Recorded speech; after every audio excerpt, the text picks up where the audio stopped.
समस्त को praise the Lord mountain mover church रो पास्टर बेन ब्रूस को अछि ए समय रे म कहया चाहिबी आप समस्त को विश करया चाहिए प्रथमे कि हैप्पी न्यू ईयर 2026 हम विश्वास करछि वर्ष आपनकर मंगल आ आपनकर शुभ हबो तो किछि वाक्य रो किछि हमें सिखिबा जहा कि लिखा जायछि लूक 12:6 कि ए प्रकार गोटे गछ थिला 3 वर्ष ता से गछ रे फल हो नथिला से समय रे गोटे व्यक्ति आसी कहिले कि गछ काटि दियो मते से गछर मालिक कहिले ए गछ को गुटे चांस आउ दबा आ मु चारिआडे गछ चारिआडे मु सार देबी देबे चारिआडे सार देबी हे पारे गछ बढ़िबो आ फल फलिबो आ जदि गुटे वर्ष हमें चांस देबा गुटे वर्ष जदि फल फलिबोनी हेले से गछ को हमें काटि देबा तो ए वर्ष होची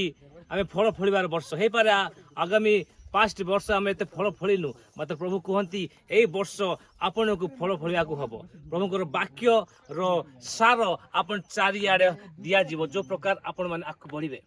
प्रथम सार होची आपण बाइबल को अध्ययन करंतु सेकंड फास्टिंग प्रेयर करंतु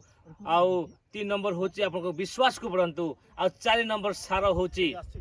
आत्मा रे चलंतु जब ए सार आपण को आपण को स्पिरिचुअल लाइफ रासिबो आपण ए प्रकार बढ़िबे ए प्रकार गच्छ परि बढ़िबे जे आपण पूरा पूरी फल फ्रूटफुल हेबे धन्यवाद विश्वास करछि ए वाक्य आपण एनकरेज करथिबो तो ए वर्ष होची हमर ग्रोथ हबार वर्ष ए वर्ष होची हमर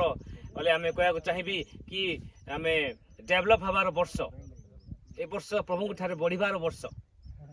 तो समस्त को कहया चाहूँ कि पुनर्बार हैप्पी न्यू ईयर आ समस्त को जय मसीह की प्रेज द लॉर्ड।